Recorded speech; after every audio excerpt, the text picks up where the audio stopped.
Satu. Oke, kembali lagi ya bersama podcast Bolanya Bapak-Bapak. Kali ini Yo, kita cuma mamen. berdua. Kita cuma berdua ya guys. Yang lain sedang berhalangan. Bro Harits, Bro Zizu, Bro Gagas. Hopefully Bro Zizu bisa join nanti di akhir sesi untuk membahas El Clasico. Mantap. Ditunggu Pertama-tama Bro kita Zizu. pertama-tama kita mau membahas Arsenal Leeds United. Kalau dari gue sebagai fans rival Arsenal, ya berharap Arsenal kalah tapi lawannya Leeds United bisa apa gitu kan. Kalau dari kelihatannya Arsenal masih bisa dijatuhkan ya dari puncak sang gajah ini masih bisa diruntuhkan. Oh, Masih masih ketemu bisa jelas. Masih bisa. masih bisa, Masih masih bisa. ketemu Masih bisa. Liverpool, City, Newcastle Chelsea, away. Newcastle Newcastle away. away. Terus kejutan-kejutan kayak Brighton tuh kan lagi bagus Iya. di bawah Tapi ZB. tapi ya dari Arsenalnya tim sendiri juga pasti ini momen kita nih pasti mati-matian sih ini Iya. penghabisan darah cuy. Ini maksudnya kapan lagi gitu? Ya bi. Benar-benar. Heeh, heeh. Tapi Ya kalau sebenarnya dari segi permainan gimana Bung Muhammad Ja'far? kalau lawan Leeds ya jelas dominan. Dari awal masih belum ada Saliba ya. Saliba masih cedera habis lawan Sporting. Belum recover. Jadi yang main kayak minggu kemarin masih Rob Holding ya cukup cukup solid ya, tapi tetap aja ada kayak seperti kehilangan di belakang gitu loh. Kayak Saliba ini kan punya kecepatan, terus sama bola tuh juga maksudnya kakinya build up from the back itu juga bagus lah, dia melekat gitu loh. Jadi ada seperti agak goyang dikit di belakang, walaupun tetap solid ya, tapi tetap tetap beda lah antara Saliba dengan Holding, kelihatan banget perbedaan kualitasnya. Ya tapi overall tetap masih mendominasi. Terus pertama kalinya ya di depan itu front 3 di IPL tuh nggak ada Saka, nggak jadi starting. Jadi starting itu Trossard di kanan, Jesus di tengah, Martinelli di kiri. Itu chemistry-nya juga oke banget sih. Jadi sebagai fans Arsenal Saka nggak juga main? agak Saka nggak main mungkin karena dia katanya ada illness, ada sakit atau apa gitu. Jadi karena emang di Euro kemarin itu dia main dua match berturut-turut kan, sama Southgate dimainin terus sama kampret Southgate tuh. Jadi yang main itu Trossard, Jesus sama Martinelli. Di satu sisi gue agak lega jadinya Arsenal nggak terlalu apa ya, fokus sama Saka banget. Jadi yang bikin gue tenang kalau seandainya tiba-tiba di beberapa minggu ke depan Saka cedera gitu ya, Trossard juga bisa menggantikan gitu lah. Sama-sama chemistry sama Tapi Jesusnya juga tetap ada. menurut lu best front three-nya Arsenal siapa? Kalau ngeliat misalnya kalau kemarin melihat Saka nggak main tiga chemistry-nya oke bisa Hmm, jebolin banyak sama dibanding hmm, kalau Saka main menurut lu lebih cair mana, lebih fluid mana, lebih lu suka mana? tetap lebih fluid kalau Saka main sih, karena Saka itu kan kayak ngasih dimensi yang berbeda gitu loh. Kayak kalau Trossard itu kan dia rada versatile, dia bisa masuk gantian tuker sama Jesus, dari Jesus ke kanan terus masuk ke tengah gitu loh. Jadi kalau Saka ini walaupun dia tetap bisa versatile, tapi dia tetap di fokus itu di kanan, jadi benar-benar kayak salah lah, jadi benar-benar kayak 1v1 itu bagus lah ibaratnya gitu lah. Oke. Dan menurut gue Arsenal tuh perlu pemain yang 1v1 itu bagus, jadi bisa ditakutin lawan, nggak terlalu versatile banget tapi tetap bisa takutin lawan gitu loh. Jadi tetap Oke, oke. tetap menurut gue lebih lebih mending ada Saka, tapi dengan ada Trossard tetap bukan opsi yang buruk lah, tetap tetap bisa jalan lah. Jadi maksud gue Oke. menurut gue nggak mau jadi alasan tiba Saka cedera nih Arsenal kalah, misalnya nggak bisa golin, itu bukan jadi alasan gitu loh. Tetap tetap front three ini tuh tetap harus bisa golin banyak. Apalagi ditambah Eddie juga nanti mau datang lagi, juga ada Reece Nelson. Ya sebenarnya untuk di depan tuh gue nggak jadi masalah sih, karena Iya. Tapi inilah. ya ini lucknya Arsenal musim ini kehilangan pemainnya dikit ya dibanding sebelum-sebelumnya tahun lalu Iya, zaman ya, Wenger itu itu ya gue jadi akuin ya. lengkap pilihannya juga banyak ya tapi Sebenarnya ya bukan bukan bukan nggak cedera ya, Graya, bukan yang nggak cedera, tapi cedera itu bergantian gitu loh. Kalau misalkan zaman-zaman dulu kan kayak oh ya langsung, ada Bung Zizu. nah itu deh Nizu. Welcome ayo lanjut. Maaf, maaf, maaf. Welcome. Baru join. Aman-aman bro. Aman. Nah jadi Sakitnya ini ya, cederanya sif-sifan gitu ya. Jadi ada sif-sifan. Jadi penggantinya, iya. awal Zinchenko nih, habis itu sempat ada Partey, sekarang Saliba gitu loh. Kalau zaman Iya. Wenger zaman ini kan langsung langsung nih Eduardo sama Diaby berarti gitu kan. Terus Itu misalkan itu Cazorla sama siapa gitu misalnya. Jadi ya. bener-bener Itu yang Ozil. terjadi ke MU sekarang, guys. Kayak Erikson, Casemiro hilang, ya udah nggak ada yang gantiin. Tapi itu nanti kita bahas. Oke, kayak dari Arsenal udah cukup sih sebagai fans rival. Semoga cepet turun aja sih dari gua. kurang ajar. Terus sekarang kita mau bahas ah ini sih. Mau bahas City Liverpool atau MU Newcastle dulu? Liverpool MU City dulu aja Newcastle Liverpool dah. sih. dulu aja. Liverpool MU ya Newcastle. Liverpool ya. Oh, Liverpool Terserah bebas City. bebas. City Liverpool ini Liverpool kalah 4-1 ya. Gue Hmm. tadi kalau di awal gue berkata bahwa masih ketemu Liverpool Arsenal ya. Kayaknya ini yang harusnya lebih ngeri Liverpool ketemu Arsenal sih. Liverpool ini Di nggak bisa kandang lagi diharapin, kan. Cok. Iya, Iya benar-benar. menangnya cuma lawan MU, sialan emang. 7-0 lagi. Itu aneh banget. Ya, Tapi ya tetap aja Anfield emang beda sih vibes ya. Mau siapapun lawannya, even City aja musim ini kalah di Anfield loh, 1-0 gitu. Jadi iya. maksud sebapuk-bapuknya Liverpool tuh Anfield tuh tetap inilah Masih apa angkat ya buat klub-klub besar angker ya. angker angker lah untuk big team ya angker lah. Kalau tim-tim Hmm. kecil masih bisa nyolong-nyolong malah ya kayak tim-tim kayak Brighton gitu malah bisa menang. Tapi buat tim-tim gede tuh Liverpool selalu turns up gitu, selalu Itu kan. selalu main gitu. Iya. Halo, Ada anaknya, guys. Nah, juga boleh bapak-bapak. nah Bedanya 5 jadi poin ya ya sama 5 Arsenal ya. poin. Iya, Tapi gua apa nggak City iya. Iya, beda 5 la, poin. la, 8 tapi ada one match in hand lah. Ya anggap aja Yang 5 karena lah. FA City. kemarin ya.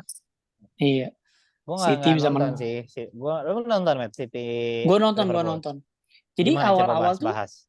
awal-awal tuh ya biasa City di home mendominasi, tapi Liverpool tuh dari sisi transisinya itu masih bisa berbahaya gitu loh. Jadi apa salahnya Gakpo apa segala macam tuh masih bisa progresi bola ke depan itu masih jalan gitu. Akhirnya mereka unggul duluan kan dari apa Hmm. si Salah golin tuh. Ya, Tapi 1-0. setelah Liverpool golin, mereka langsung drop, bener-bener langsung drop. City langsung bener-bener pegang permainan.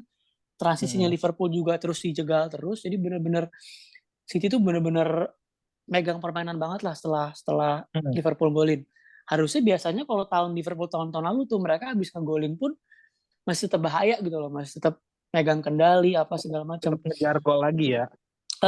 Kalau itu bener-bener City jadi yang udah megang bola, akhirnya Alvarez ngegolin kan.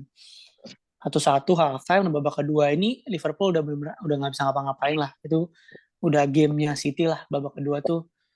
Tapi Udah akhirnya kayaknya kalau dilihat back Liverpoolnya lagi drop banget ya performa dibanding sebelum-sebelumnya. Van iya Dijk, Trent Arnold ini paling jadi Iya, itu bulan-bulanan jadi di sorotan banget Twitter. sih. sorotan Kayak bener-bener. ngapain Sorotan dia banget. gitu? Ta- ta- Apakah tapi sudah gi- waktu? Gimana? tapi gini bro Agra, sebenarnya gue nggak bisa terlalu nyalain defense-nya ya karena maksudnya kayak dan itu nggak cuma tren gitu loh, bener-bener semua kan. Even Robertson pun juga mengalami penurunan gitu. Underperform juga. Jadi sekarang yang perlu dibahas apanya nih yang salah nih? Kalau menurut gue yang salah itu adalah dari depan ke tengah. Karena kan Liverpool mainnya kan gegen pressing ya, high pressing ya. Ibaratnya kalau depannya bolong, ya tengah ke Belakangnya belakangnya untuk itu ya cover. bener-bener juga nggak ke cover gitu loh. Maksudnya kan tren emang kita tahu lah tren itu kan defensifnya jelek ya, tapi kan dia sisi yang selalu jadi atributnya Liverpool tuh dari tren itu adalah sisi ofensifnya kan. Dan itu selalu didukung dari Mane, Salah, Firmino itu selalu perform di depan.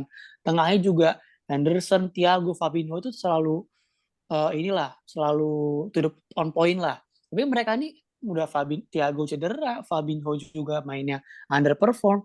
Jadi Arthur sejujurnya gue gimana nggak Arthur?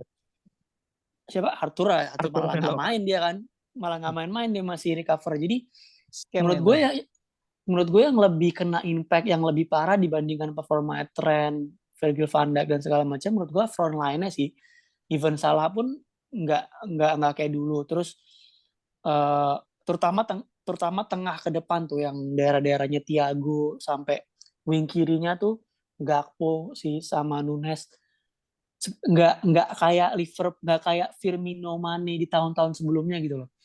Jadi benar-benar dari depan ke belakang tuh benar-benar terganggu lah. Itu akhirnya impact-nya ya ke Trent, ke Van Dijk. Ya lu Trent defensifnya emang kayak gitu loh.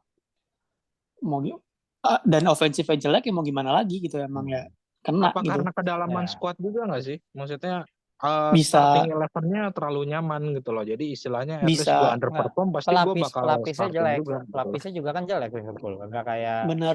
enggak kayak City, Chelsea. Jadi apa sih kompetisi untuk memperebutkan starting 11-nya agak kurang sih kalau gue lihat ya. Mungkin kalau di depan agak serem sih.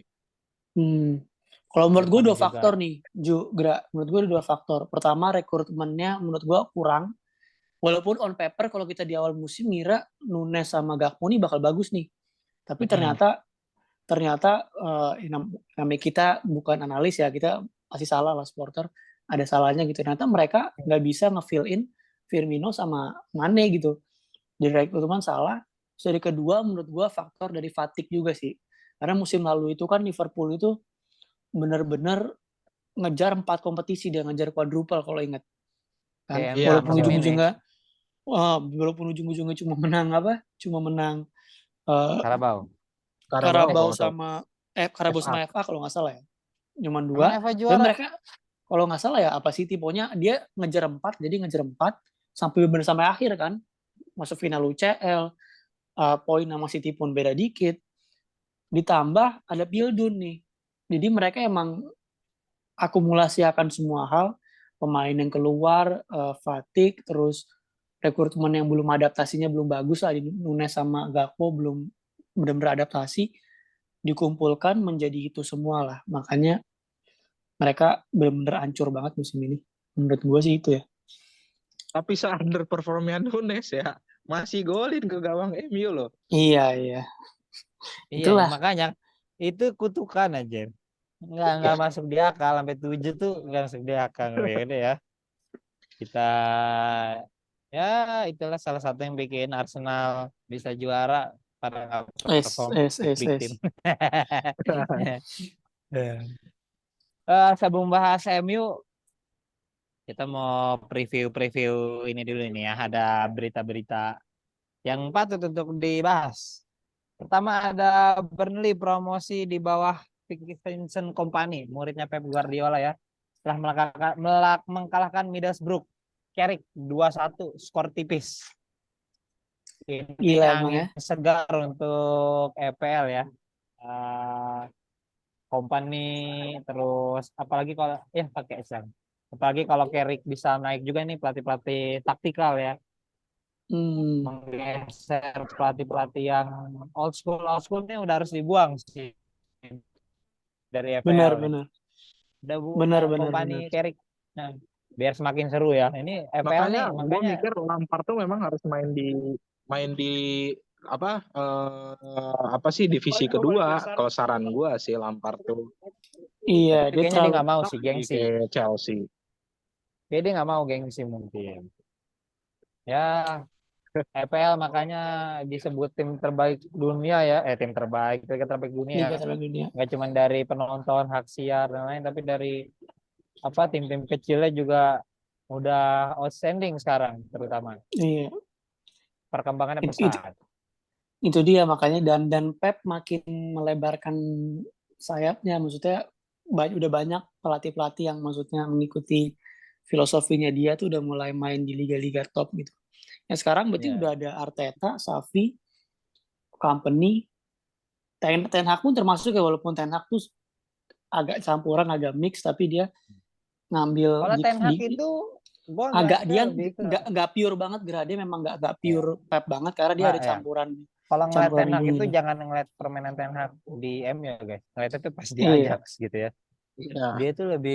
Dia tuh possession iya, gegen pressing iya, Mencampurkan dua hal itu. iya. Dia benar-benar Sama ini kayak direct passing, iya direct passingnya juga. Cuman Hmm. ya belum fungsi lah di MU. Belum, dia Itu padahal yang diharapkan ya.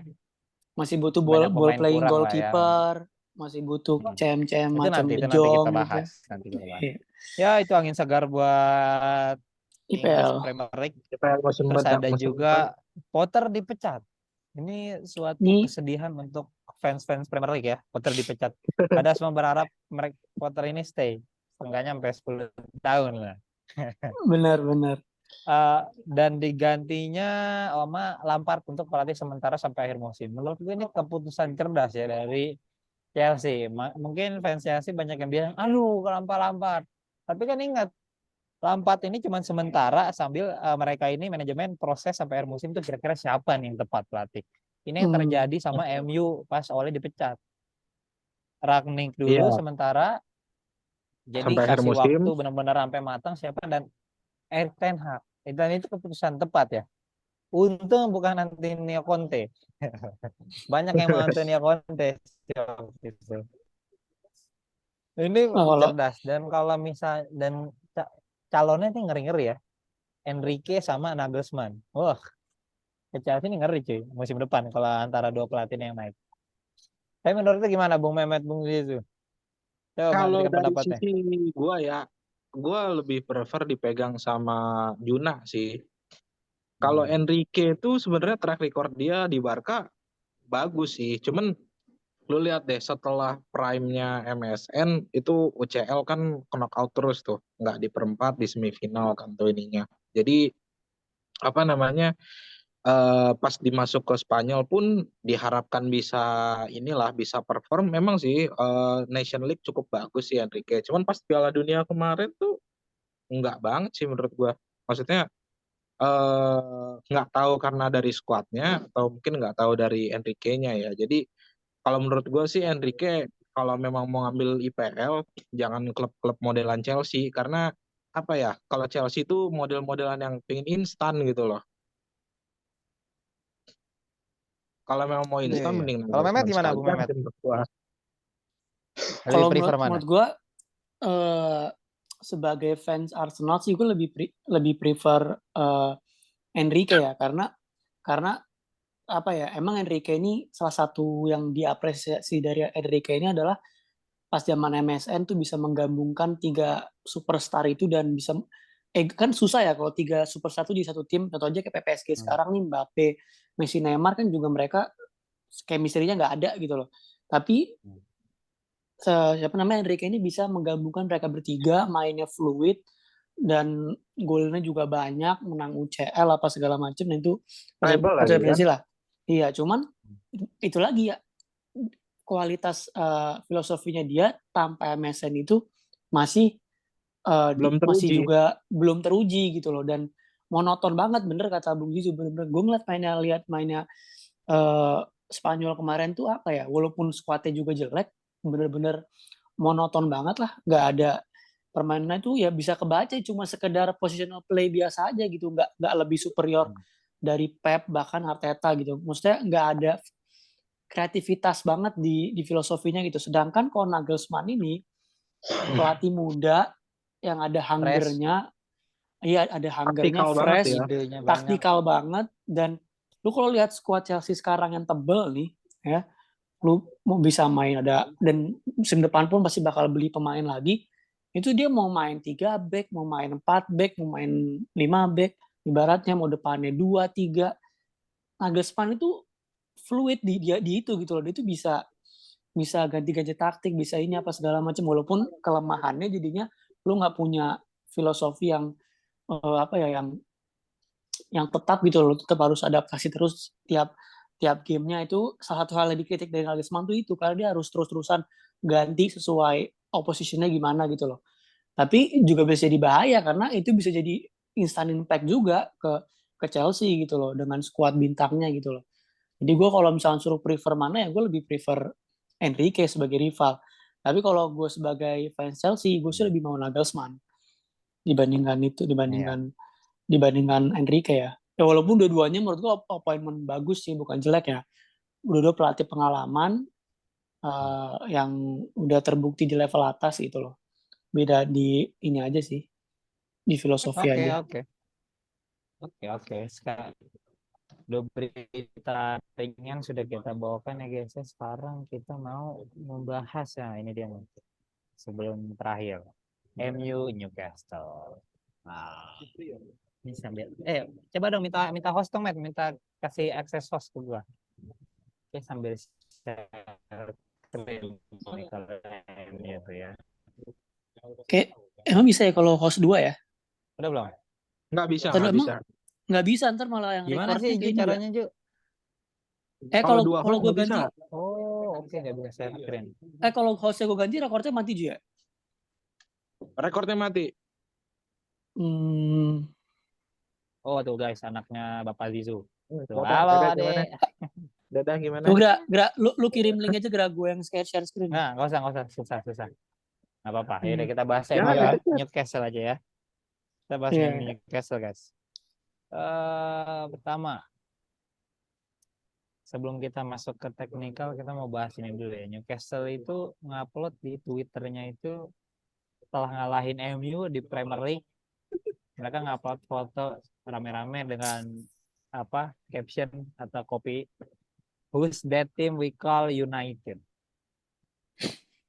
Lu kalau tanya ke seluruh dunia ya, Indotun, Indotun nggak bercanda. Anjir. Lu tanya, Segolnya serem. lu kalau tanya United, semua orang pasti MU. Lu mau di Amerika, mau di Jepang, mau di Zimbabwe, lu tanya tim yang namanya United, pasti MU. Kecuali di Bali. Kecuali Di Bali Bali United gue ya. ngomong. Dan menurut gue ini ya mungkin ini semangat tim kecil kali ya mengalahkan tim besar. Ini terlalu overreact. Lu tuh cuma ambil 3 poin di MU. Dan kalau lu bilang UCL, posisi klasmen lu kalaupun kalah atau seri itu lu tetap di peringkat 4 anjir. Tetap masuk zona UCL. Kecuali lu beda kalau kalah atau seri lu gak bakal masuk UCL, lu baru ini kalau gua melihatnya tuh lebih ke Newcastle ini masih kesel sama MU dikalah di Carabao Cup ya kan, trofi. Iya. Dan ini pembalasannya, jadi kekesalannya ini pelampiasannya.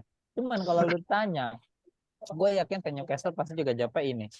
Lu mending menang lawan MU di EPL atau menang lawan MU di final, pasti kan mending di final. Ngangkat piala, iya nggak? Bener nggak?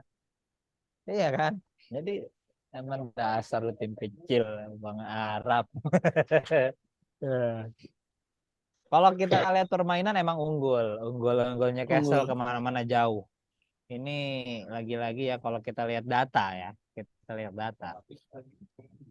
XG atau expected goal-nya Newcastle itu sampai berapa ya? Bentar guys, lihat dulu. Sampai 3,6. Dan MU expected goal-nya itu cuma 0,4, di bawah 1. Berarti emang nggak diharapkan membuat 1 gol gitu ya. Secara possession emang MU menang 54% melawan 46%. Tapi kalau kita lihat shootnya, total shootnya Newcastle itu ada 22 banding 6. Shoot on targetnya Newcastle itu ada 6, MU cuma 1. Wah, big chance creatednya MU 0, Newcastle 4. Ya, shoot inside box 16, MU cuma 5. Shoot outside box Newcastle 6, MU cuma 1. Ya emang secara permainan Newcastle layak menang guys. Cuman kita nggak bisa nyalahin ya Ten Hag atau siapapun karena pemainnya nggak tersedia guys. Ini kita kehilangan MU itu kehilangan sebentar. Ini gimana sih ngilangin? MU itu kehilangan Casemiro, Eriksen. Itu 2 itu. Dan Garnacho juga cedera ya. Biasanya kan Garnacho tuh jadi opsi untuk kalau buntu-buntu. Super sub ya. Iya, super sub. Dan kalau ditanya kalau kehilangannya 1 gitu Eriksen dong, oke, masih bisa jalan. Ini kehilangan ada 2 pemain kunci guys, Eriksen sama Casemiro. Secara kertas Bruno tuh di nomor 10, double pivotnya itu Sabitzer sama McTominay. Tapi pas di lapangan Bruno itu yang jadi deep lying playmaker. McTominay jadi nomor 10 dan ini udah jelas nggak jalan, nggak berfungsi. Ya, Padahal di Scotland bisa ya. Iya, di itu ya, Scotland. itu dia, makanya kan pusing. Dan ini nggak jalan. McTominay juga banyak. Mungkin kalau gua ngeliat McTominay itu ditaruh di nomor 10 mungkin buat pressing ya. Karena kan dia punya atribut defense. Jadi mau ganggu build up-nya Newcastle, tapi gagal juga. Terus Bruno ditaruh di playing playmaker itu mungkin ya karena untuk supaya ada build up ke atas kan. Ya kan? Karena nggak bisa lu ngambil McTominay sama Sabitzer. Ini bukan pemain-pemain yang bisa nge-build up dari belakang. McTominay emang defense-nya aja. Sabitzer itu emang lebih ke attacking dia. Kayak shoot dari jarak jauh, main-main placement. Gak ada, emang gak fungsi. Secara taktikal Ten Hag juga bingung. Makanya MU tetap butuh ini ya, butuh midfielder. Makanya De Jong nih terutama nih. Gak mau nih. Kenapa ya De Jong nih gak mau ya? Emang dia gak mau duit Qatar apa? Ya, Anteng MU ayam juga. aja. Anteng ayamnya Qatar tuh sekarang lagi nggak ada kabar. Iya, sabar. Mainnya underground nanti tiba-tiba muncul. Tenang aja, guys. Sama De Gea ini ya memang distribusinya juga begini. Distribusinya itu sekarang mendingan lah, nggak kayak dulu berprogres. Cuman emang gua nggak tahu Tetap sih. kurang. Tetap kurang. Tetap Ya kurang. kurang itu pasti. Cuman lu yang nggak bisa temuin di kiperan itu save-nya, world class save-nya itu. Stopper itu nggak ada yang ngalahin De Gea. Dan MU banyak diselamatin tuh dari shot shot stoppernya kayak gitu. Itu gue dilema sih sebagai fans. Tapi Karena sebenarnya gini, De Gea tuh fokus dulu tuh shoot stoppernya. Karena ya gampang banget kebobolan back ya dulu, ampun ya. Jadi dia iya. fokusnya Iya. mungkin dulu atributnya fokusnya udah mesti ngestopin shootan. Makanya dia mungkin kurang kali untuk belajar build up. Sedangkan Tapi Iya. kalau ya menurut gua sih 10 menit ya lagi guys. memang Kita investasinya memang harus nyari kiper pelapis untuk lanjutin De Gea, tapi udah proper build up-nya. De Gea tinggal gue ngajarin aja shoot stoppernya. ya, gue sih prefer antara Mike Nanya AC Milan atau Porto. Siapa Porto? Kiper Diego Porto? Costa, Diogo Diego Costa. Costa. Atau si Raya itu juga bisa sih buat jadi second goalkeeper supaya ada saingan ya. Ya, ada Oke. berita warehouse katanya nggak diperpanjang di MU. Ya emang gimana ya? Kalau secara emosional dia tuh emang kerja keras banget, udah punya menjalin emosional lah. Tapi kalau secara MU lebih butuh world class ya. Osimhen, Harry Kane, gitu. Kalau dari Bung Ya, Mamet setuju. ada ini nggak ada tambahan nggak buat Nggak ada MU sih Newcastle paling ini? ya. Ya paling ini aja emang MU kehilangan orang yang bisa build up kemarin pas lawan Newcastle, dan Newcastle ini kan emang mainnya tuh kalau di deskripsi nama Ten Hag tuh kayak pengganggu di lapangan gitu loh. Mainnya tuh kayak ibaratnya annoying lah untuk lawan-lawannya tuh. Karena dia mainnya fisikal banget kan. Jadi kayak Atletico. tipikal kayak Burnley, Atletico. kayak Atletico, Burnley, Stoke tapi bisa main possession gitu loh kan. Annoying banget ya. Iya, Jadi iya. gitulah Ya, pro ya ininya. aplaus buat Eddie Howe ya. Eddie Iya, Howe. iya. Yuk kita ke El Ya, Clasico guys. 8 menit lagi Ya, guys. 8 menit cukup memang El Clasico. Cukup inilah. cukup lah, cukup. Ya, yaudah kita langsung aja sih. Ini Barca kebantai 4-0 ya di kandang sendiri di Camp Nou, di ayam-ayamin, dimalu-maluin ya di semifinal Copa del Rey. Ya, Gimana dan Bro Jijo nih? gimana Bro Jeju? Gimana sebagai fans Barca? Gua nonton sampai ke golan pertama sih. Sampai ke golan pertama kan itu di akhir babak tuh, deket-deket mau half time. Itu pas di situ kelihatan sih langsung kendor banget ini Barca gitu kan. Terus yang kedua dari sisi pemain cedera sih, karena nggak ada Pedri itu benar-benar ngaruh banget untuk Barca. Dari kemarin tuh memang Harap oke, Barca menang El Clasico apa yang 1-0 leg pertama sama yang 2-1 di Liga. Tapi menurut gue sih lebih ke arah apa ya? Lebih ke arah semi-semi hoki juga sih. ya Karena inilah dari tuh. dilihat dari yang kemarin aja El Clasico terakhiran di Liga itu Madrid gempur banget, cuman kebetulan aja finishingnya jelek gitu kan. Finishingnya jelek. Pas sekarang mungkin udah di apa Ancelotti Poles. juga belajar kan, maksudnya dia kan ngambil ngambil pembelajaran di Poles, makanya itu hasil 4-0. Dan ini kaget sih gua bisa 4-0 di kandang sendiri dengan track record Madrid sebelumnya kalah seenggaknya 1-0, 2-1 gitu. Gua jujur udah Ya, pesimis kalah gitu kan, karena dari sisi squad Madrid nggak ada yang cedera gitu kan. Ada deh satu kalau nggak salah yang cedera. Barca intinya berapa tuh yang cedera tuh? Tiga, Christensen, Dembele sama Pedri. Jadi gue mikir ya pasti kalah lah 2-1 atau 2-0 lah gitu kan. Pas bangun 4-0 anjir. iya. 4-0. Haji Ben hat-trick kan? Haji Ben hat-trick ya, Iya. Benzema. Efek puasa, efek Wajib, Ramadan. Iya, wajib. minum berbuka dengan 3 Barca. Anjir Benzema itu kormanya lambang logo Barca. Ya, Madrid itu enak ngelatih Madrid itu ibarat kata lu tinggal ajarin taktik basic dasar, pemain itu bisa ngolah sendiri kalau gua ngeliat ya. Itu tuh Hmm. gue bingung tuh Madrid tuh. Kalau Barca kan lu harus punya kayak filosofi lu tiki taka atau possession base.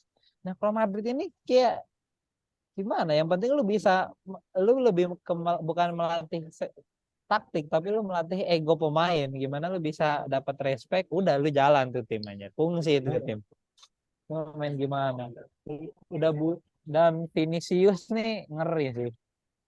Vinicius Junior nih ya apa calon masa CR-nya Real Madrid bisa nggak ya CR Real Madrid? Iya, nggak sampai Oh, selevel CR, masih tapi nggak bisa bakal selevel CR sih. jadi Bisa pemain ya. penting lah. Pemain penting Kayak ya, mungkin kayak benar-benar. Raul dulu, bisa kayak Raul, kayak Iya, kalau Tapi yang kalau mau gitu lah. sampai Raul pun kayaknya nggak kurang bisa sih kalau dia nggak benerin attitude-nya sampai ini mah. Iya, iya, iya. Karena Benar-benar. apa dan namanya, gua ngelihat rada sebel juga sih playing victim mulu gitu loh. Ribut sama Gavi salah pula. satu nah itu dia not di pertanyaan ini Gavi ini ramai banget di Twitter, katanya dia menyembunyikan tidak punya skillan dia dengan bermain kasar. Masa Jadi yang agresif. ditonjolnya itu bermain kasar, gerasa gerusuk.